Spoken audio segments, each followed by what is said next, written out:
and salutations. I would like to welcome everybody back and some of you for the first time to the Full Sport Press Podcast, the premier sports podcast for the consummate sports fan. And this is your one-stop shop for all sports-related news and topics. I'm J-Ho.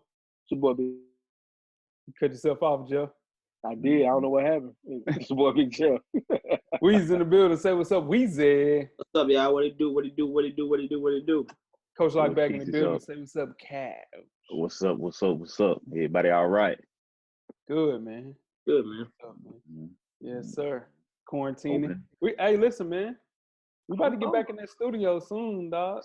Hey, man. Yeah. Sooner than later. Sooner than later. Sooner or later, it all comes crashing down. I'm boys got their vocals going this morning. Yeah, the vocals early, for sure. Episode 318, fellas, man. We're going through the hottest sports news of the past week. Part 2.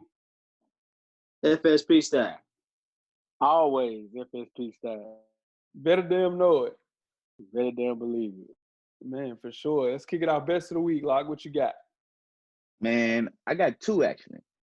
Because one was kind of a girl, Oprah, man. She donated some money to the Tennessee State University. She donated $2 million. But what they didn't really tell you is that money's not really going all to TSU because it's going to the Nashville Nurturers along with she got with Bishop Walker with Mount Zion.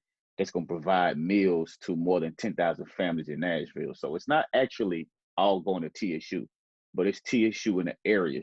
They said it. Weezy, what you got, man? Best of the week. Best week for me is baby girl. She took 2 steps on me this week, man. Hey. She took 2 steps. That's all right there. Yeah. Then she won't do it no more for me. So it's a process. This process. You know what that is, dog? Growth.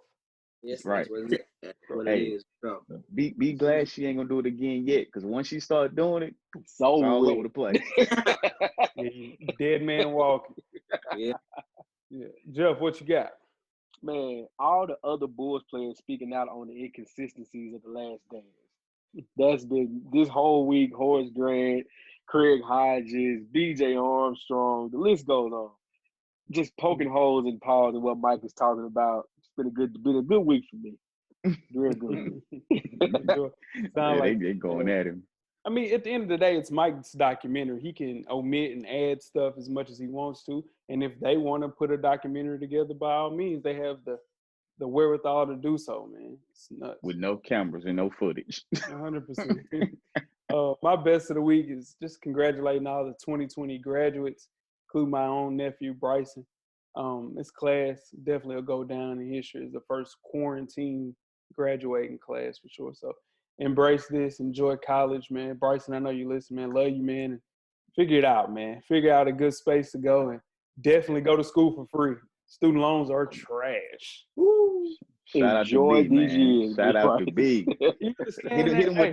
Hit him with the noise. That's yeah, no, for sure.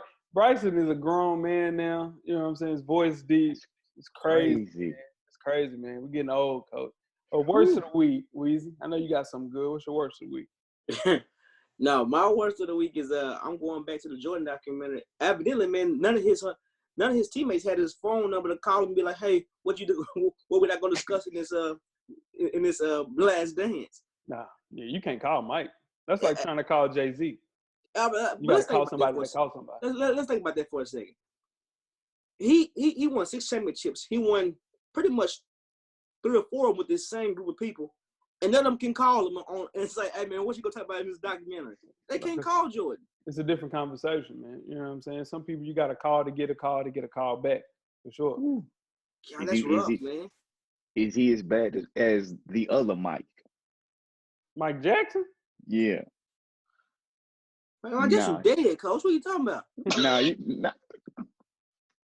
Come on, Weezy. We know that. What the hell are you talking about? We know that, Weezy. When Mike was alive, you couldn't call Mike.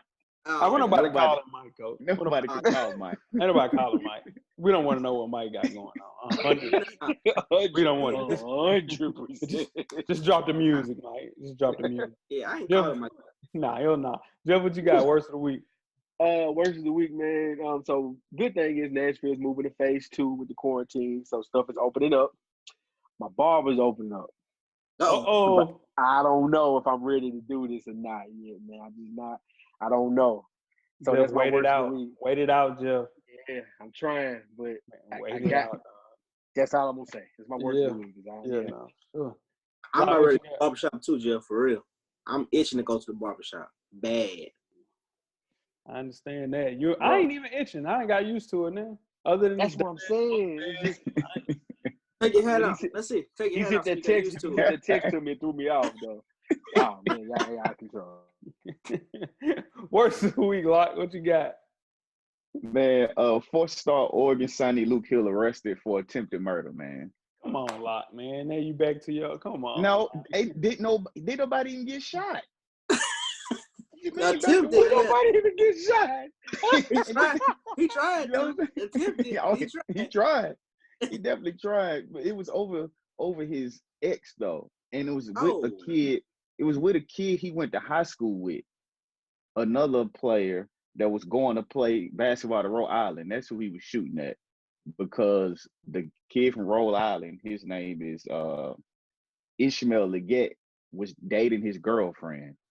Well, the Hill, he went and told his girlfriend and threatened her, and you know, she told her boyfriend, who was Leggett, and Leggett didn't like it. So Hill tried to pull up on him while he was at his house and shot at him. So his career is gone. He went from going to be a 4-star athlete at Oregon for football to now he has attempted murder charges. Just gone, career wasted. It's not Godspeed funny. to him, man. Yeah, it's not funny that the shooting happened. It's just funny that you said, did nobody get shot though? Yeah, Yeah, man. exactly. That's hilarious. Trying to make it seem like I said, Hey, the man. man died and something. Close. You know, Close. yeah. Close. That's bad to see a man wasted, his career wasted. That's bad. Mm-hmm. My worst of the week, is Instagram people, man. Like, I saw Summer Walker's face as of late, and she's clearly had some work done. Saw Khloe Kardashian looking the exact same way. Ladies, yeah, I know some of you are listening to this, but please love yourself, man. You gotta love yourself, man. Don't continue to do these things to yourself. Khloe Kardashian was a beautiful lady prior to all of the He sure enhancements. was. You know, you look at Summer Walker, beautiful girl, man. Just look in the mirror, man. You don't have to do this, man. And I think it is just going in these comments and people saying, oh, you ugly. Oh, you need to do this. You got this money. You should do this. Man, just love yourself, man. It's rough seeing this, man. It's disheartening. I hate seeing it because these people don't realize, like Lil' Kim, like you get this work done. Lil' Kim was beautiful, man. You look at her now, she don't even look like herself, dog. She's awful. And it ain't like a regular like a surgery where you get a tummy tuck or something. Dog, that you can't reverse that shit. That's your face. Reconstructing all just this. just don't mess with your face. I mean, you know, get the tummy tucks and the boob jobs, but don't mess with the face. What be funny? Look at Weezy. What be funny about it though is how people, you know, what the girls be saying. Look at their body. What they be saying? Their body is snatched or something like that. Be like, man. Yeah. they didn't do nothing. Just go get surgery. Like some about body goals and stuff. Go get you a good boob job and you'll be good. Don't worry about the stat of the week, man. Shout out to Bryce for this find. In 1995, Dikembe Mutombo won Defensive Player of the Year while being selected to the second team All Defense. This has happened twice, including once to Tyson Chandler and also Mark Gasol. Shout out to Bryce for that find, man. Yeah, man. I don't know how the hell you win Defensive Player of the Year and get voted to second team All Defense for sure. Yeah, that's rough there. That's rough. It shows you how that defensive team could be a little. No, the defense it ain't really waiting. No, shit. Get that. That happened 3 times in NBA history. Go ahead on, Jeff.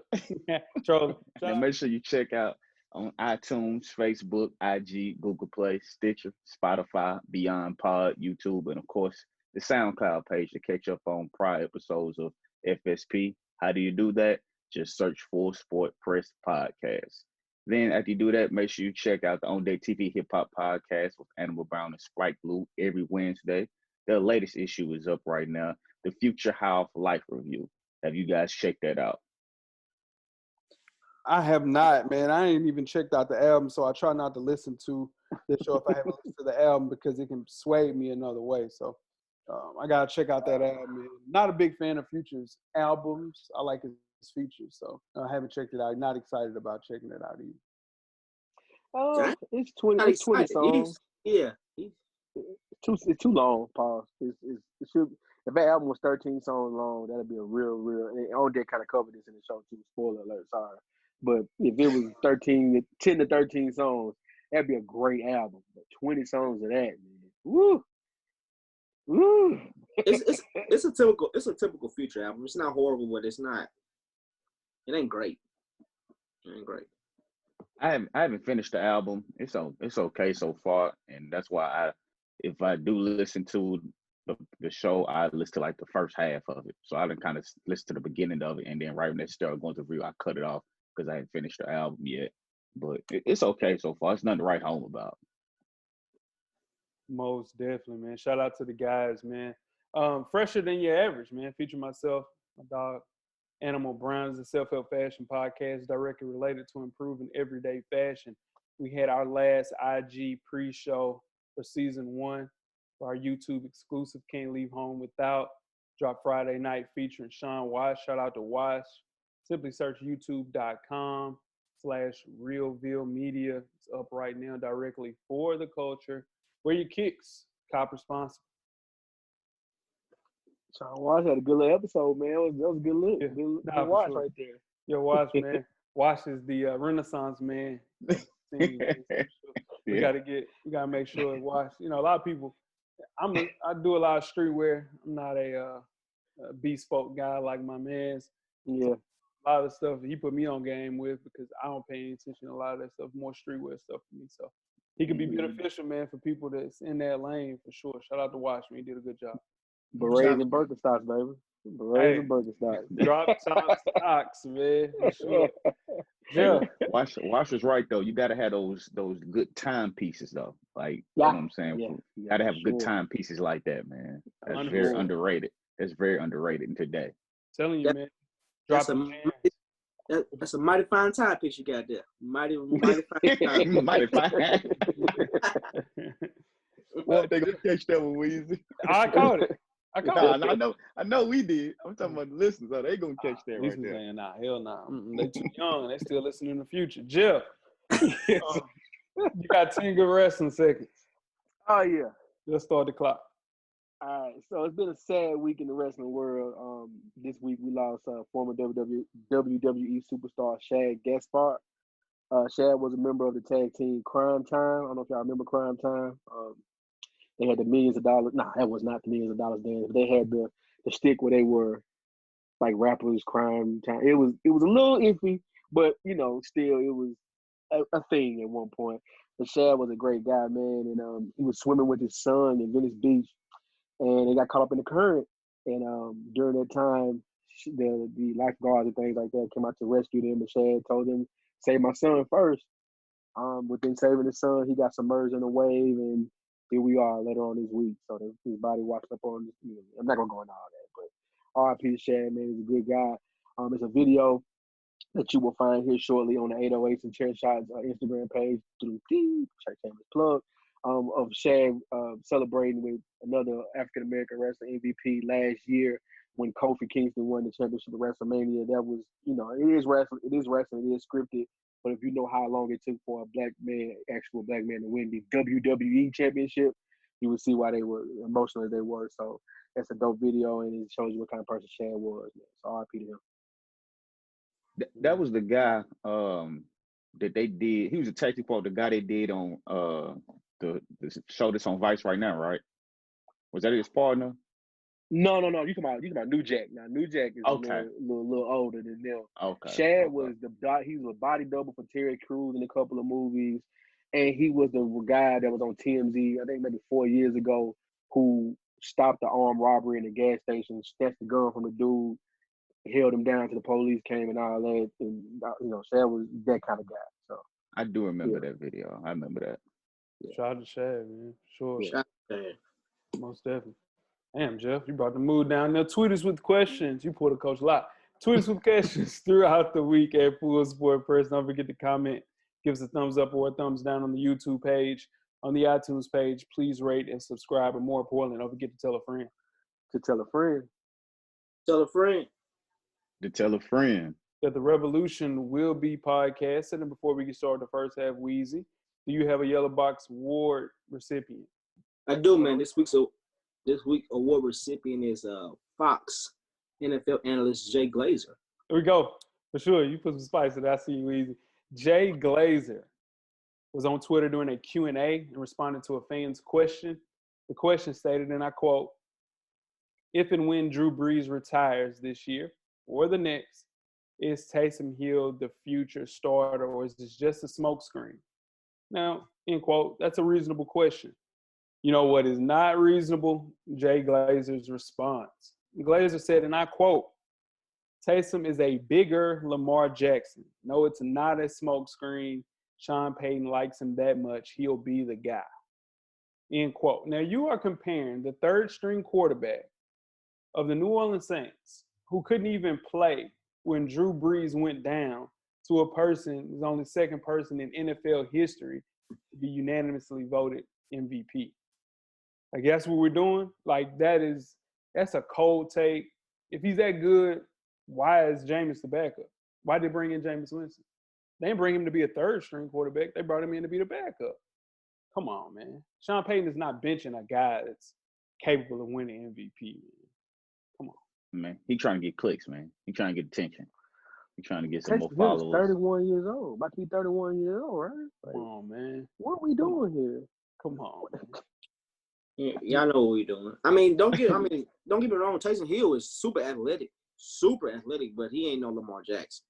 No, not at all. Just marginalizing what this dude did last year, man. And I marginalize it all the time. I'm not the person to sit and say that Lamar Jackson. We've seen it before. We've seen, we've seen big. We've seen big. Come on, Jack. Here we go. But what I'm saying is, don't do that and compare him to a person that don't even play. This man don't even play, dog. Come on. Yeah, Go ahead, Wiz. I'm rooting so hard for Lamar Jackson, like, on the low, because they think he can't do it again. I mean, I would love to see him do it again, just not against my Titans. But I want him to keep that same momentum into the next. I want him to be himself. I don't want him to, worry about getting hurt, start throwing the ball 80 times a game. I want him to, if he's not there, take off, run the football. I do, I do, because they're not rooting for him. They think he's going to tremendously flop off this year. That's what they think. I want him to throw the ball a little bit, run the ball a little bit less. I don't know if it's throw the ball more, maybe include his running backs in it a little bit more, just for his long-term availability. I want him to be around for a while. But do y'all notice the irony in the fact that Lamar Jackson, having the year he's had, is allowing someone like Taysom Hill to be mentioned as a quarterback, like, but it wouldn't work the other way around. Like a quarterback with an arm that was African American would get those second or third looks if a quarterback with an arm like Drew Brees or someone. You know what I mean? It's just weird how this works out, man. Weird. No, for sure, man. And Taysom Hill is a package quarterback. Like, they got certain packages where he plays. They don't just put him in the game. They got to be a certain package for him to be in the game. That's it, man. He's a gimmick quarterback. Like Weezy, who was that you said was a gimmick wide receiver? Tyreek Hill? Yeah, I did. But y'all been at me for a week now about Magic Johnson, and this man called Tyreek Hill top 3 wide receiver in the entire NFL, a gimmick wide receiver. Ain't no top 3. No, it's not. That statement need to go in the trash with your Magic Johnson statement. Both of them. 2 peas in the pod. It's the Magic Johnson statement trash can, though. Like, you named the trash can after that statement. That was bad. You guys ready to get started the first half? Yeah. The first half is underway. First half, the hottest sports news of the past week, like we do each and every week here at the Full Sport Press Podcast. Before we get started, I am J Ho. It's your boy Big Jeff. I'm Weezy. What's up? It's your man, Coach a lot. Lock, where can they find you on social media, my brother? And everything's the same. _the_great. That's THA. Little fumble right there. Most definitely. Where you at, Weezy? I'm FSP Weezy on IG, and I'm at Weezy on Twitter. Holla at me. What about you, Jeff? It's Jay Easley 84 across all social media platforms. Yeah, it is. And I'm J Hove on Instagram and Twitter. Find me on Twitter. Hey, my Twitter. Jeff. Hey, Shamble. Jeff loved this. He loved this thing. This all happened in the first half of last week's show. I felt as if Magic Johnson is a tad bit overrated. I still stand to that. I also think that John Stockton, while, I've got a lot of heat for the John Stockton, I was more referencing Isaiah Thomas. Yeah, I know. Okay, Zeke. so I'm finna. So you starting a team tomorrow. Both of them in their prime. You taking Magic Johnson? I'm taking who? Magic Johnson or John Stockton? Who around me? You feel what I'm saying? Nah, you starting the team. Yeah, that's what I'm saying. I need to know who around me. Ain't nobody around you. These are the only two people you got to start with. Catch us on YouTube.com to watch this. YouTube.com/FullSportPress. Please subscribe. We have a giveaway coming up in June. So I'm excited about that. More My boy didn't even ask. It ain't nothing to talk about. Depending on who around, you can't answer me. John Stockton led the USA team in blocks, man. He don't. Man, come on! I knew you was gonna drop that. Let's kick off the first half with some more NBA talk. Adam Silver is rolling out plans to get the NBA back going from their hiatus. Players are allegedly on schedule to report back to markets in early June and do individual workouts. Then somewhere in the final week to 10 days to June, formal training camps will start at team facilities. Finally, by mid-July, teams will travel to bubbles in cities like Orlando, maybe Vegas or LA as of late. And then they'll focus on a handful of regular season games that would tip off getting teams to roughly 70 games total. After that, the playoffs will begin with a 7-game series for each round. How you guys feel about this timeline? I'll go. I think it's for the fan, it's great to be able to have sports and have basketball back, the greatest sport on earth. But man, that training camp, I hope you guys haven't been sitting around chilling like the rest of us, because that training camp running into that regular season end push, because a lot of teams still jockeying for position. Probably like, man, I don't want to see nobody get nothing serious happen going into this when we're trying to figure out something right now. So I hope, that's my only fear is that right there. Yeah, this could cause a lot of injuries because as we saw with some of the courts when they were doing the horse competition, like Trae Young, he wasn't outside training. We know he wasn't because he wasn't no court out there. Now, maybe he had a plug somewhere to get into something that, they were keeping quiet because nobody was supposed to be in anything, but this could be real disastrous and see a lot of injuries coming from this because their body hasn't been conditioned, even though they're going to go into it and give them a week or two to get ready for it. But it's not the same because it's going to be rushed. And normally when you see things rushed like that in sports, that's when you see a lot of injuries. That's the same thing. I think I'm worried about injuries, but I'm also worried about how I don't know how the players are going to adapt to not playing at home for a playoff or play. You know what I'm saying? That's a big deal. How you going? You already got to play without a crowd. Then you're not gonna be able to play at home, and you've been off for 2 months. That's huge. I won't be betting on no playoffs this year. That's huge. Yeah, and they're also looking into maybe a playoff or playing game for the 8th seed. So persons that are currently seeded at 8 all the way to 15, they play a round robin tournament for the 8th spot. Can't do the 7th spot in the West because I think the 7th spot is very secure in that 7th spot by maybe 7 games. So it's going to be rough, man. It's going to take a lot of testing for players, coaches, training staff, broadcast crews to make that bubble situation work. Even with Korean baseball, they're have a commitment saying, hey, if something happens, if somebody tests positive, we're prepared to sit out for 3 weeks and figure this out. One person testing positive. You mean to tell me that the NBA is ready to do that? Nah, man, they're not ready to do that. They're not ready to do that. And I think they're doing this just to get their money, which in turn is the whole thing of why the entire world is opening up. If money wasn't involved, we would still be in lockdown 100%. So I just don't think Disney World is going to be tight enough to prevent an outbreak within the league or worse outside of it. So, man, it's going to be tricky, man. And I don't see them even playing because there's a lot of players coming out saying that they don't feel comfortable playing. Don't blame. I do not blame. One bit. Well, we're going to stay with the NBA and talk about a guy who's been in the media quite a bit here lately, Paul Pierce. He was on talking about greatest players, and they asked him about it, and he mentioned his top 5. And he didn't put a particular player in there known as LeBron James. His top 5 was Michael Jordan, Kareem Abdul-Jabbar, Bill Russell, Magic Johnson, and Kobe Bryant. Now, all these are great players if you look at it. Nothing wrong with that. You have some people that don't put LeBron in the list, but he's making it seem like it's not even close. He went on to say the reasoning was he has not helped build any organizations in his career. And I quote, "What has LeBron did to build up any organization from the ground? I'm talking about these players, top 5 players. Bill Russell built the organization of Boston, Kareem, Magic, Jordan, Tim Duncan, Kobe, Bird. These guys are all top 10 players who helped build their organization or continue the tradition," end quote. Now, that's a lie. LeBron completely changed the Cleveland Cavaliers. When LeBron's first stint was in Cleveland, they averaged about 19,000 fans. The years he wasn't there, they averaged 17,000. His second stint in Cleveland, they averaged 20,000.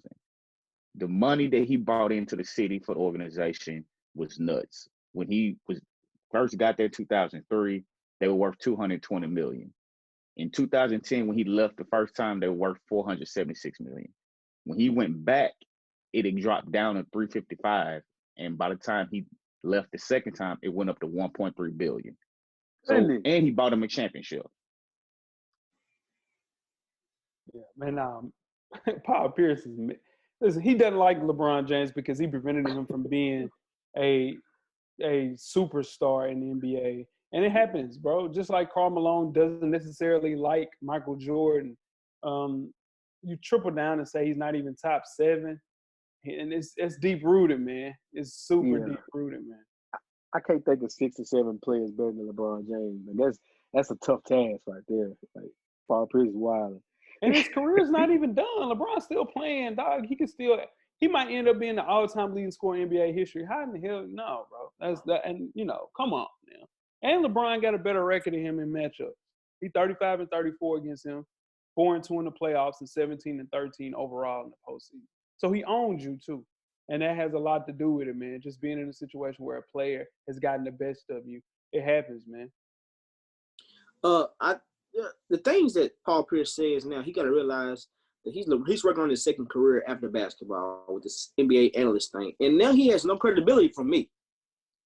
I don't believe anything he says anymore. I can't listen to it because to say that man's never built an organization, that's a bad thing to say. You know what I'm saying? That's a bad thing to say. He might. If I was on ESPN, I'd think about losing his job because you don't have no credibility. I mean, what can he say that you can believe now? I'll say this. Go ahead, Coach. I agree with Jay. I would have respected him more if he would have just came out and said, "I don't like LeBron James. We had our rivalry, so I'm not going to put him in my list." I respected him more if he just said that because then it would make sense. Then people could be like, okay, I understand why you're not putting him in your list. But for you to straight face say he's not in my top 10, top 5, that's blasphemy. It don't make no sense. I think, and spoiler alert for anybody who hasn't seen it, I think Paul Pierce got a little gassed on the Game of Zones series finale when he was labeled the GOAT of all GOATs because he got to rewrite history. So I think he got a little gassed off of that and just started to come out with all these crazy, weird hot takes. Or he listened to FSP last week and J-Hov inspired. One of the two. So yeah, he definitely got a job here with J-Hov at the Hill. He definitely has a job here. The thing is, I have viable reasons as to why Paul Pierce don't. So. Okay. Let's keep it in. So we're gonna keep it in the NBA, guys, and we're gonna keep it in the fantasy world since we're talking about the NBA. It's been over 2 decades, 20-some years since he got game first peak of theaters. Y'all remember that Jesus Shuttlesworth? It was an instant hoops classic. So now public support is grown for a sequel. I'm not sure why. And director Spike Lee is considering my guy, Zion Williamson, for a role. Lee mentioned that he wanted to reach out to Zion before the pandemic hit. And he also mentioned that the story is quite murky, not sure what he wants to go with at this point. But he will admit that Ray Allen is involved. And of course, Denzel Washington keeping his no sequels unless his equalizer rule intact, and he will not be involved. Do we need a He Got Game sequel? 100%, man. We need that. People, it's one of my favorite basketball movies, top 3. I think, Zion has came out and said he's interested in being a part of the sequel. He brings in, if you can't get Denzel, you got to get John David, his son. So you go get him. You know what I mean? Rosario Dawson says she's coming back to play Lala Bonilla, the one that and she invented trust issues. Yeah, for sure. Lala Bonilla she was dirty, man. She did my dog Jesus dirty. Yeah. But for sure. We need to see this, for sure. I don't need to see it at all, especially after the person directing it is saying the story is murky. That makes me feel like it's going to be a disaster. Because you out here fishing, trying to figure out how you going to get the story together, how you going to bring it together, how you going to make it make sense. Just leave it alone. I'm cool with it. I don't need to see another He Got Game. I can be perfectly fine just keeping the original and going from there.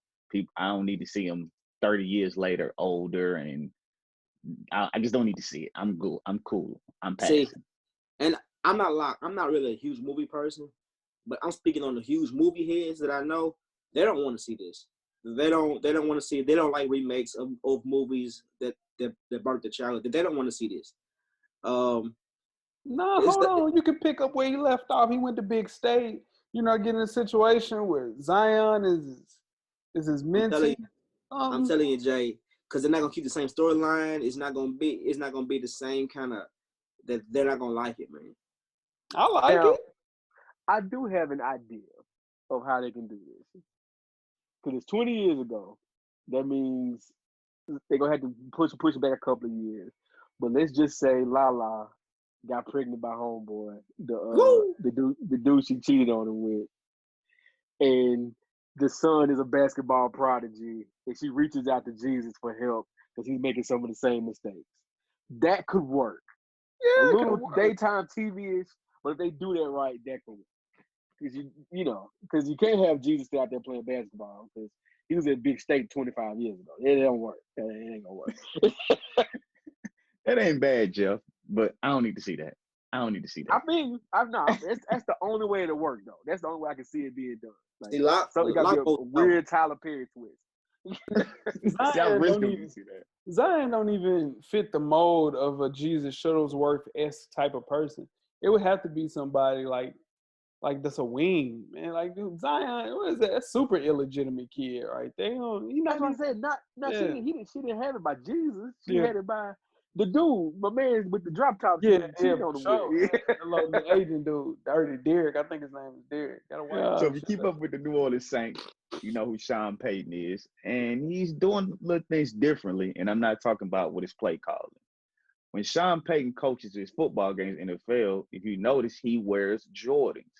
He started wearing white and gold 11 lows during the 2019 season. Well, Michael Jordan took notice to it. During the Super Bowl week, Sean Payton toured Mike's new invitational golf course. And after Mike finished a round of golf, he walked up to Sean Payton and said, I noticed you've been wearing my Jordans, man, on game day. And he told him, and I quote, "I'm going to make you my first Jordan coach." And Sean Payton had never met Michael Jordan before. He knew who he was, but he had never met him and was shocked that he actually walked up to him and said it. But sure enough, a few weeks later, he gets an email and it's a deal with Jordan. Now, Jordan has yet to confirm signing Sean Payton, but this deal is pretty much all but done. And Sean Payton will go as the first coach to be a Jordan brand ambassador. Is that a big deal? And will we see a trend of this in the future? Huge deal. It's a huge. They got a mean team right now. Zion, who we just spoke about, Luka, just signed Stephon Gilmore. They got to get an NBA coach. I don't know an NBA coach that's currently cool enough to wear sneakers every game and doing something like that. But you get a young coach in the game, get it going like that, man. I can see Doc Rivers maybe doing it, but he don't really like Mike like that ever since their beef when he played for the Knicks. So, yeah, man, but you got to get an NBA coach. I can see it happen. This is dope. I like it. Like, I wouldn't have selected Sean Payton. I wouldn't have thought it would have been him, but you're right. He was wearing those white and gold 11s during the season. It's gonna be fun to see them PE coaches, them CE editions, coaches editions. So you know what I mean. That could be fun. You know, the black and gold sixes on the sideline again. You know, I'm probably the only one that like those. But yeah, so that's good. That's good look. Jordan's creating. He has an empire, but he's adding to the empire. Man, it's dope to see. Yeah, I don't have no problem with Sean Payton. I hope he, like Jay said, reaches out to NBA, maybe even college, a cool college coach, man. We got a couple already. Florida Gator. Name's Dan Mullen. Go Gators. Wow. Can you move on?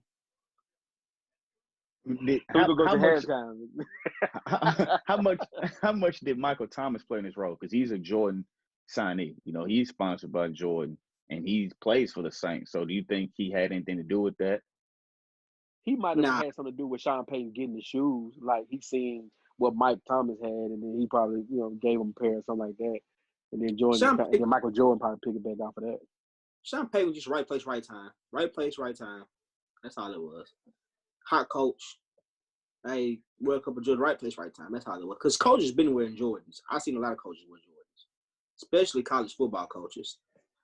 Wear Jordans a lot. Not really. It's just really Dan Mullen. You know, it's 14. Lincoln Riley, man. Oklahoma. Lincoln Riley. We had we got our Jordan deal before them. Y'all didn't have it before Michigan. Stop the madness. But I'm saying John ain't walking around in the Jordans like that. He be wearing. He had them 12. Man, bro, come on. He had Dan Mullen. Michigan 12. Dan Mullen's just a sneakerhead. He wear Yeezys and everything. Dude. But that's because he was in Adidas school. He was with an Adidas school. So now my dog wear exclusive Jordans, man. Hey, man, it's okay. Let's go to halftime. Everybody on the screen, they teams on the downside. Mute him, Jeff. Mute him. Here we go. Yeah. Get them out of here, man. I'll mute myself. Go get. We're going to get ready to go to halftime, man. Thank y'all for listening. Yeah, let's go, man. Let's go. We're at the midway point. Enjoy all of the halftime festivities.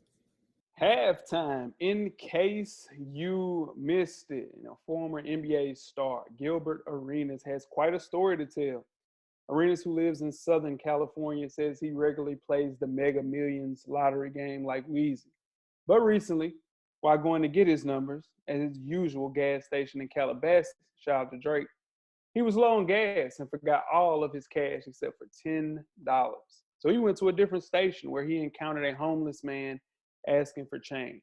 The three-time All-Star said he would be willing to give him $5 and purchase $5 worth of gas, an offer that the man declined, but he said Arenas wouldn't make the trip on $5. The man told him to keep his $10 and joked that he owed him $20 instead when he cashes in. Arenas reached his final destination only to discover the gas station was closed, thus preventing him from getting a ticket. Arenas awakened the next morning to learn that he won $300,000 from California's Mega Millions draw on May the 12th. Since he was such a frequent customer to the gas station, the owner purchased a ticket and selected the same number that he always does. Arenas reconnected with the man and provided him with an undisclosed amount of money from his prize. Arenas said the homeless man hugged him for 5 minutes, cried, and began to pray. Shout out to Gilbert Arenas, who had the best 3-year run in NBA history. $300,000. How much did he give the homeless man? $10 million. 10, yeah, I think 10 too. I think he gave him 50. Shit. No, I don't think that. I think he gave about 15, 20. Gilbert Arenas made $162 million playing basketball. Oh, I'm not saying Gilbert hurting. I'm not saying Gilbert hurting at all. Well, at least I'm not. But 50 cash, 50 loss like that? Yeah, for sure. I think he may have been in a situation where he might have bought him a car or something that he needed for sure. And then maybe some petty cash, 10 bands, something like that to keep it going. Nice little Honda Civic. Yeah, nice Honda Civic. Yeah, something, Honda Civic. For the man to do. Whatever it was a good year for that homeless dude. It's a real good he came year. up. His quarantine was popping. Yeah, he party on him. Party on him. Yeah, I hope he just does well with the money. Shout out to Gilbert Arenas, man. Super underrated, man. One of my favorite basketball players of all time. Yeah, he was a cooking show for them years. Yeah. 100%. Is he better than Magic Johnson? Magic ain't never averaged no 28. Oh, hell. Magic ain't never averaged no 28. Here we go. That's a legitimate question. 29, 28. Go to second You'll mention about to be in shambles again if you go on that limb. On that note, we're going to the second half. The second half is underway. Second half. It's your boy J Ho, man. We're doing more topics before we get started. I am J Ho. It's your boy Big Joe. I'm Weezy. What's up? What it do? It's your man, Coach Locke. Yeah, man. The people requested a deep dive on topics. We're going through the hottest sports news of the past week in the second half as well. Kick things off for us, Jeff. Yeah, speaking of kickoff, let's take it to the football. Somebody get Spike Lou on the line. Somebody get my guy P.O. on the line. KG, I know she's listening. Let's talk about them Cowboys. Dak Prescott reportedly turned down a 5-year, $175 million contract from the Cowboys. The contract would have made him, at the time, the highest paid QB in NFL history. Instead, you know what Dak's holding out for, guys? $45 million or north of that per year to make him the undisputed highest paid quarterback in NFL history per season for the Cowboys. Is Dak going to get this money? Hell no, he's not getting that money. And if he's unwilling to adjust that price to something lower than what Russell Wilson's getting, they got to trade him, man. They got to trade him. And I would trade him. I would give up anything they want for Aaron Rodgers right now. I'll give them whatever they want. Can you imagine him with that Dallas O-line, with them Dallas wide receivers, dog? Whew. Man, I don't want to imagine that. The thing is with that money, man, it's something going on. It's something in that verbiage of that contract that Dak don't like. And I think it's a guaranteed money. We don't know what the guaranteed money is. And I think the bulk of that money, that 175, at the end of the contract to make him stay the whole 5 years. So it's something going on with Dak. I don't think Dak's gonna turn that money down. I just don't think he will. There's something verbiage in that contract, the guaranteed money. Something's going in that contract where he is not meeting. It's not making no sense. That's all it is. It's got to be. Yeah, I agree, Weezy, and I understand, especially with football, especially dealing with the Cowboys and Jerry Jones, and it's not just the Cowboys; it's all teams. They liable to cut you anytime because it's a business. So you want to get as much money as you can up front, because if they talking about giving you that kind of money, you got to look at people like Kirk Cousins, who averaged $33 million a year. You get more to him, which he's better than Kirk Cousins to me. But then after that, you start talking about the Aaron Rodgers, who get $33.5 million. You know, that level where he's in that tier in between Aaron Rodgers and Kirk Cousins. So I understand, but to turn down $175 million, that sounds nuts. But it has to be with the guaranteed money. It has to be something with that. So I don't blame him for wanting as much money as he can, but he gonna keep gambling, and that gamble gonna not pay off, and he gonna find himself not in Dallas. Yeah, you can over gamble for sure. I've seen it happen to the best of people, or you can bet on yourself, and that's what he's doing. But man, if he don't, they already got a quarterback in waiting with the red rifle. So yeah, like, do we believe that a $175 million contract, $175 million over 5 years, and is guaranteed $80 million? He's not turning that down, right? So I think he is. I don't think she's turning that. And here's the only reason why I think, I don't mean to cut you out. The only reason I think he is, though, is because there's another contract coming next year that's going to set the bar ridiculous. Because KC's going to give Patrick Mahomes a checkbook and say, take it. Whatever you want. Just leave us a little bit and sign a couple other people, but you take whatever you want. So Dak is just trying to get in on the front end of that. If I'm his agent, I'm saying, look, you know what's happening next year. And that's going to set the bar for every other quarterback after him. Then Lamar Jackson after that. You know what I'm saying? Like, it's going to get bigger as it goes on. So, pause. So, I think Dak his leverage is he can argue that I'm taking this 45 or maybe take a 40 right now, but just know if you don't give it to me now, the person you bring in is going to be paying them 50. They said Dak Prescott is his rookie contract was like $3 million, something like that. $3 million. He's a second round draft pick. Yeah, he wouldn't get paid a lot. But I tell you this, they got the July 15th to figure it out. He's going to sign that $31.5 million franchise tag. Here's a $3 million, and Lamar Jackson's is $10 million total. He was the last pick of the first round. Yep, that's about right. Listen, man, he better figure out a situation where he gonna get this money. Because if not, he gonna box himself out. Ain't gonna be the damn quarterback of the damn Jacksonville Jaguars or some shit. And that money gonna look funny because you throwing that thing to who the hell is that? Who's that number one wide receiver? Some trash. They got somebody. Yeah, Amari Cooper. No, Jaguars. No, Jaguars. We'll be throwing to somebody there, man. It's gonna be trash, man. Come on, man. Yeah. Well, we're sticking with quarterbacks. We're gonna talk about a future Hall of Famer, better known as Tom Brady.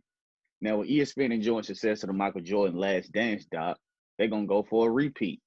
They're gonna do a 9-part documentary on Tom Brady called Man in the Arena that will focus on a future Hall of Famer, documenting himself through 9 Super Bowl trips with New England. Now, they're saying it's going to be a small, seemingly insignificant instance that shaped his career. But the thing is, just like with Mike in The Last Dance, Brady's going to heavily be involved with production process. So don't be looking for a lot of stuff negative about Brady or anything bad about Brady that he doesn't want you to see, because he's going to be producing it just like Mike produced The Last Dance. Now, they saying, and he said, through the series, we're defining the key moments and challenges that were seemingly insurmountable, but through hard work and perseverance became career-defining triumphs in both victory and defeat. Are y'all looking forward to seeing this documentary? We're going to watch it.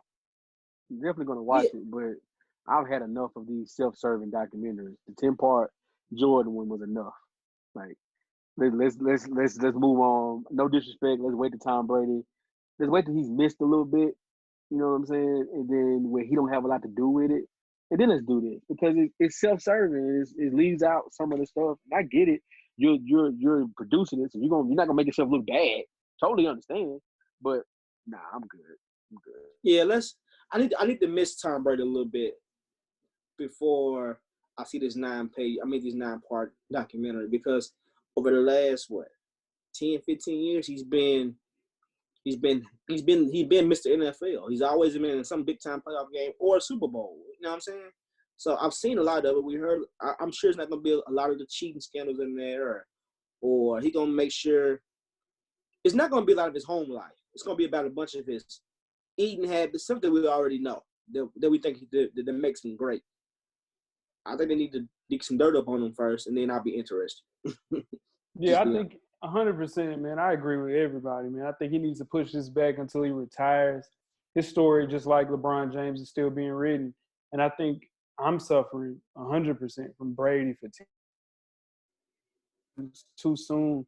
I think with Michael Jordan, he's such a mythical figure, and no athlete could have 100% approval rate. But I think Michael Jordan is the closest to that.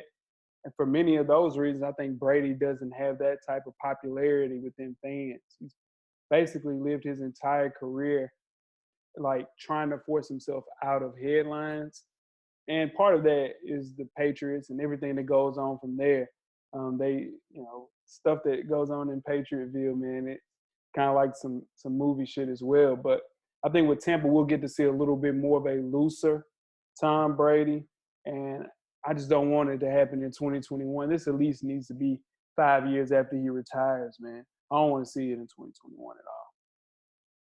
Yeah, that's the reason I think it needs to be pushed back also, because they doing this. So what if he wins the Super Bowl this year in Tampa Bay? That's not going to be part of his documentary. because they are not. They say that's going to be based on his 9 Super Bowl trips. Well, what if he goes this year? Whether he wins it or not, that'll be 10 Super Bowl trips. We don't know if he's going to go, but like you said, they need to let him finish his career so then you can incorporate everything in the documentary, because it's going to look bad to me if they do this documentary and then he wins it. Because all through the documentary, they're going to be saying he won, what, 6 Super Bowls? When in actuality, he'll have 7 if he wins this one, but it won't be on the documentary. This is the thing, man. Nobody is Michael Jordan. With that dude right there, a person like Brady, he's got to figure it out, man, to get the best look for him. And I think it'll be later, man. Nobody wants to see that shit now. Let's keep it in the NFL. Alden Smith, former San Francisco 49er, was reinstated by the NFL on Wednesday and is set to join the Dallas Cowboys in 2020 after being out of the NFL since 2015. He quoted and said, "I still feel young. I don't have the mileage on my body. I still feel great when I go to the gym. I still feel young and fresh," end quote. Turning 31 in September, Smith was once a promising NFL player after compiling 33 and a half sacks in his first 2 seasons in 2011 and 2012, 19 as a sophomore in his second year. Smith was suspended for multiple DWIs. He states he is now clean and sober. Can Alden Smith reinvent his career with the Cowboys? Definitely be a solid. Go ahead, Weezy. Now, I think he can absolutely reinvent his career. I'm not worried about the athletic ability. That'll come back. I'm not training to come back. He got to get himself back into football shape. But the key words that I heard him say was he wants to change his life, and the fact that he's broke probably right now and he needs some money, and they give him his final chance. I think he's due for, I think he's serious. I think he's motivated the right way. I think he had this fun already. He knows what it leads to. He's a little older. So I think he'd be fine. I mean, I don't think he'll be able to recreate those 33 and a half sacks, but I think he'll be able to be a solid addition to that defensive front. Not somebody they're going to depend on every play, but just somebody they can have out there when they need him in specialty situations, and let him get his sea legs back up under him. So, I mean, I hope it works out for him. I mean, we'd love to see anybody get a second chance. We'd land a second chance, so I hope it turns out well for him. I believe he can, come in and be a help, especially with that Dallas defense, because he won't be looked at as the man to stop. The offense won't be worried about him as much, so he won't have as much pressure on him. And later in the season, as it goes, he'll start to get his feet under him. He'll start to get back in game shape. He'll start to get back used to doing the things that you can't get while training. Because at the end of the day, no matter how much training you do, nothing is like the game. Your adrenaline is running differently, so everything is totally different than training, even though you apply the same things, but it's still nothing like the actual gameplay. But I think he'll be fine. I'm not looking for him to come in and have 12, 13, 14 sacks like he was doing and have 33 sacks in 2 years. But I think he'll be a big help to that Dallas defense for sure. Yeah, man. With the fact that he is such a talent on the defensive line, the way that he can line up now, outside linebacker, the same way Von Miller's and your Bud Dupree's that go get multiple sacks a year, it's no risk at all for the Dallas Cowboys. So he signed a 1-year contract for $4 million, $2 million in base, no money guarantee. I think he will kill this. Everything Weezy said. He's fighting for his life to go back to where it was. He's been out 5 years, 4 years. Dude, he's going to be hungry. They say he's down to like 255, 260. Crazy, like 7-8% body fat. He's gonna kill, man. I just hope it's a situation where we don't have to play the Cowboys, because I think I think he'll have 7-8 sacks, man, which is gonna be crazy. Let's move on to Josh Gordon, which excites me. With Alden Smith being reinstated, questions have emerged about Josh Gordon. Of course, he'll be reapplying for reinstatement. The goal is to get him cleared before training camp. He appeared and enough games with the Seahawks last year to satisfy his contract, and he'll be an unrestricted free agent. Still only 29. Can Josh Gordon get his 10th chance? I hope he does, and I hope it's with San Francisco. I want it. I'd take him today in San Francisco because we need a receiver like him. I will give him that chance, just as long as he's not going back to Seattle or Arizona, nowhere like that. The Rams, I don't want none of that. But if we can get him in San Francisco, I would love to have him. My only thing with Josh Gordon is I don't believe him. I don't believe he's ready. I don't. He had multiple chances. I ain't just knocking the black athlete, as Jay says I do. I just don't think that I don't think he's ready, man. We seen him hit. He had multiple chances in Cleveland, multiple chances with Bill Belichick in New England. He did the same thing in Seattle, where they was contending for a title. I mean, contending. I don't believe Josh Gordon. He got to show me. I agree with you. Like, you know, it's what, like Jay says, it's his 10th chance, and it's just wondering what it is going to take. I got an idea what it would take. He needs a organization that's off the beaten path. You know, has a very dedicated fan base. Call themselves the Mafia. You know what I mean? So to keep him covered up, send Josh Gordon to Buffalo, and he won't have these problems. No high profile team. You know what I mean? He's not expected to do much. Just come out there and just be an athlete for Buffalo. It works out well. Yeah, you need him. You need him on this Mad franchise. What's up, man? I'll trade you for him. You know what I'm saying? You can Season's over with now, Jay. You want too much. You want way too much for that. No, I didn't. You asked for my cornerback. I did ask for your cornerback. I did. I should have just got a draft pick. Anyway, I think. Who got a draft pick? I know, dog. And now I'm probably losing for nothing. Anyway, people know that we're talking about our Madden online franchise. I think I'm ready to give up on my boy Josh, man. I just don't think he has the mental ability to make it out clean, man.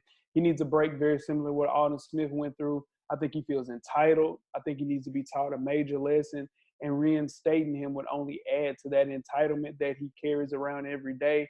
I hope he doesn't get reinstated. I hope he takes a year off to kind of focus on himself to get better, like the previous 4 times he was being suspended or whatever. But, man, I just wish and pray, man, that he would get it together because he's one of the most talented wide receivers I've ever seen. It ain't even close, man. Just a special dude. Man, that's just talk about bringing the showdown. Thanks, Jay. Let's move on to the NBA. The Brooklyn Nets are looking to form the latest NBA super team. They already have flat earther Kyrie Irving and KD, Kevin Durant. So to do so, players like Karis LeVert and Spencer Dinwiddie, both myself and J. Hove guys, along with Jared Allen and draft picks, will be bundled together to make a package deal. And the player top on the list right now is Brad Beal from the Washington Wizards. So, FSP, can this happen? If not, who completes the next super team if it's not Brad Beal? It can happen. It probably will happen. One thing about it, he probably won't get along with KD and Kyrie Irving, and they'll break up before it happens. That's exactly what's going to happen. Does anybody disagree with me? I can see that being a tough huddle to be in, though. I'm not going to lie. KD and Kyrie Irving might be hard to hang around with. I'm not even on front. Yeah, I don't see it happening. I don't think that's a good trio, because somebody is not going to work out because Kyrie wants to score, KD wants to score, Bradley Beal wants to score. Who's going to be the person that takes that Chris Bosh, Kevin Lovish role out of those three? Because all of them want to score. They all have been doing it. I just don't see how that trio would work. I don't see that happening. Listen, fellas, if they get Brad Beal, they can win a championship. I don't think anybody will want to see that happen because that team is loaded if they get him. I think he's one of the most consistent players over the last 3 or 4 years. He's the second leading scorer in the entire NBA this year, y'all. You understand? So it would be go ahead, Jeff. I was going to say there's nobody in Washington to shoot. So, I mean, yeah. Yeah, I mean, the only thing they would have to gut their entire roster for somebody of his age, ability, and that contract. So I think the best thing for them to get is a person like C.J. McCollum. You get C.J. McCollum, one of the good two guards in the league, but super just mild-mannered. I don't think he'll get into it with Kyrie or KD. He'll just kind of play a back role. Brad Beal is a star. He knows he's a star. He's not going to come there and be second, third fiddle. It takes a different person to do that, like Kevin Love, like Chris Bosh. Brad Beal is not that guy. C.J. McCollum has that laid-back attitude that would help out. And you wouldn't have to give out as much. Maybe just Caris LeVert and maybe Jared Allen as the trade bait. That's enough. But if you try to go get Brad Beal, you got to give up LeVert, Spencer, Jared Allen, and draft picks. So it would take a haul to get Brad Beal. And you had a good point when you said who's going to play the Chris Bosh, Kevin Love role, because can you see Brad Beal being resorted just to being a jump shooter? That's what it may be. Hell no. KD and Kyrie are ball dominant players. You know what I mean? So he could be resorted back to being just a jump shooter. That might not be up his alley right there. Spoiler alert, Kevin Durant, Kyrie Irving will never win a championship together. Just won't happen. Just won't happen, dog. Yeah, I think so too. I think so. That's completely. I think that's James Harden, Chris Paul over again. It's even worse because they're both so mentally fragile that once things get into a situation where, you know, somebody got to get the ball. Dude, Kevin Durant left playing with Steph Curry, Draymond Green, and who else was on that team? Klay Thompson. Why the hell would you leave that? You know why? And they had the money to pay him. Because you're mentally fragile, dude. You're mentally fragile, dude. And then he brought him back. My bad. Go ahead, dude. He just got tired of hearing that he was a snake and things like that. He just got tired of hearing that because you know what he did. But you also know that those same things are going to come back. Him playing with Kyrie. I think he got tired of hearing that it's Steph's team, even though he was winning the finals, MVPs, and all that. Everybody knows it's still Steph's team, and he hated that. He wanted people to say Golden State is Kevin Durant's team, and that was never going to be the case because Steph Curry was there before he was there. They had already won before he got there. So then it was never going to be this is KD's team. It was going to always be Steph Curry and the Golden State Warriors with Kevin Durant, and he didn't like that. Here's the thing. The team is not going to be his in Brooklyn. That team's equally Kyrie's. Kyrie is from New Jersey. So that's his team. If he wanted a team, he should have stayed at OKC. 100%. That's true. You should have never left. Russ was okay with it being his team. Yeah. He wanted a squad, and then he should stay. Shout out to Russ, man. Shout out to Russ, man. He got to play. How that 2K? Hey, man, never mind. We'll talk about that another time. Hey, he's good. That's all I'm saying. He's good at 2K. That's all I'm gonna say. Yeah, but that one game, dude, he only beat you by 4. I know. That's the best game I played in my life. No mistake. Still lost by 4. Man, that is another episode. Full Sport Press, episode 318. Got another one, man. Listen, man, I'm ready to get back in the studio. I'm ready to get some more content made. Soon, man. Soon. Weezy's real close to the camera. Very. Doing the Sean Garrett impression. Doing the Sean Garrett impression. Golly, man. He was really close. There's a lot. Everybody, for sure. Don't forget to go to youtube.com/Full Sport Press. Subscribe. We're doing a giveaway in June for our subscribers, so stay tuned for that. Hit that follow button on there. Hit that subscribe button. Comment.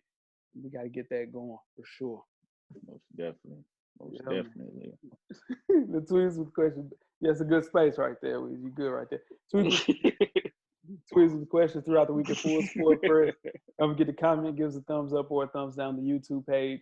On the iTunes page, please rate and subscribe. But more importantly, don't forget to tell a friend. To tell a friend. To tell a friend. Oh, wow. Tell a friend, man. Oh, my God. Weezy. Everything paid for. Jill. Cameras.